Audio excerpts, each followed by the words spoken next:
کڵێسایەک رووسی و ئۆکرانیەکانی پێکەوە کۆ کردوتەوە بێترس و دوور لە زرمەی بۆردومانەکانی رووسیا سروشە ئاینیەکان دەڵێنەوە.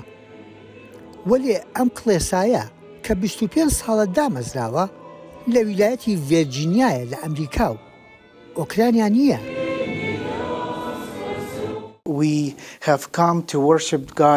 وەگەوەی هاتوین بۆ ئێرە بۆ خواپەرستی لە هەمان کاتدا ململانی و ئاوارەبوونی خەڵکی ئۆکرانیا بێزاری کردوین چونکە ئێمە هەموو برا و خوشکی یەکین.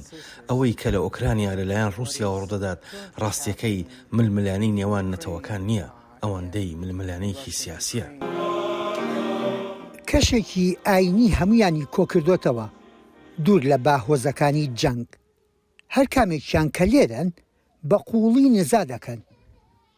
لە رووسیاش کەم نین ئەوانەی کە دژی جەنگن. لە کۆتاییشدا دەشێ خەڵکی ناڕازی لە جەنگ زاڵبن بەسەر ئەو سیاسیانەی جەنگیان سەپاندووە. لەو باوەڕەیەدا مەگەر لە دیمەنە سیاسیەکە بڕوانی نیشتی زۆر بەڕێوە دەچن. خەڵکێکن کە ئەم شەڕەیان دەوێ، بەڵام زۆرینەی خەڵک لە مۆسکۆش ئەم شەڕە نەخوازن. ئەم شەڕە پێویستی نەبوو.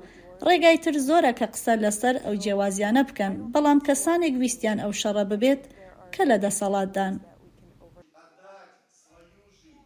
لەم کڵێسا ئاپۆرایە ڕۆژی یەکشەمەیە ئەوانەی لێرەن رووسی و ئۆکرانی و بەلەرووس و خەڵکی ئەو مەملەکەتان کە ڕۆژگارێ لە یەک وڵاتا بوون. ئایا جەنگ توانیوێتی پەیوەندی مرۆیی و کۆمەڵایەتیەکان بخاتە سەر سندان و هێزی چەکوشێکی نابینا؟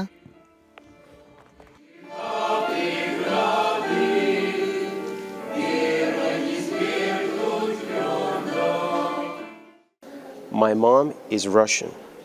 I was born in Ukraine.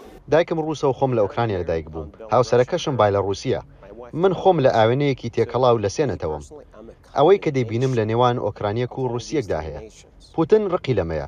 لەو باوەڕدام پێویستە هەریەک لە لای خۆیەوە یارمەتی ئەوانە بدەین کە پێویستیان پێیەتی و ژنگەیەکی ئاشتیانە دروست بکەین پێکەوە.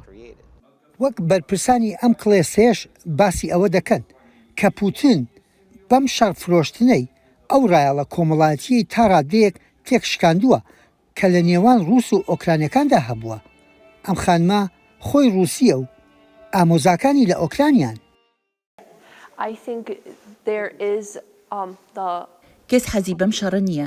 پێویستە پشتیوانی یەک بین بێ ئەوەی بپرسین خەڵقی کوێیت. لەو باوەڕدام دەرفەت لە ئارادایە بۆ جیابوونەوەکە، بەڵام پێویستە پشگیری یەکتر بکەین. پەیوەندەکان تێک شکێنراوە. ئەوە رووسیا ئەوەی کرد تاوەکو خەڵکی ئۆکرانیا ڕقیان لە خەڵکی رووسیا بێت، بە تایبەتی پوتین ئەوەی کرد.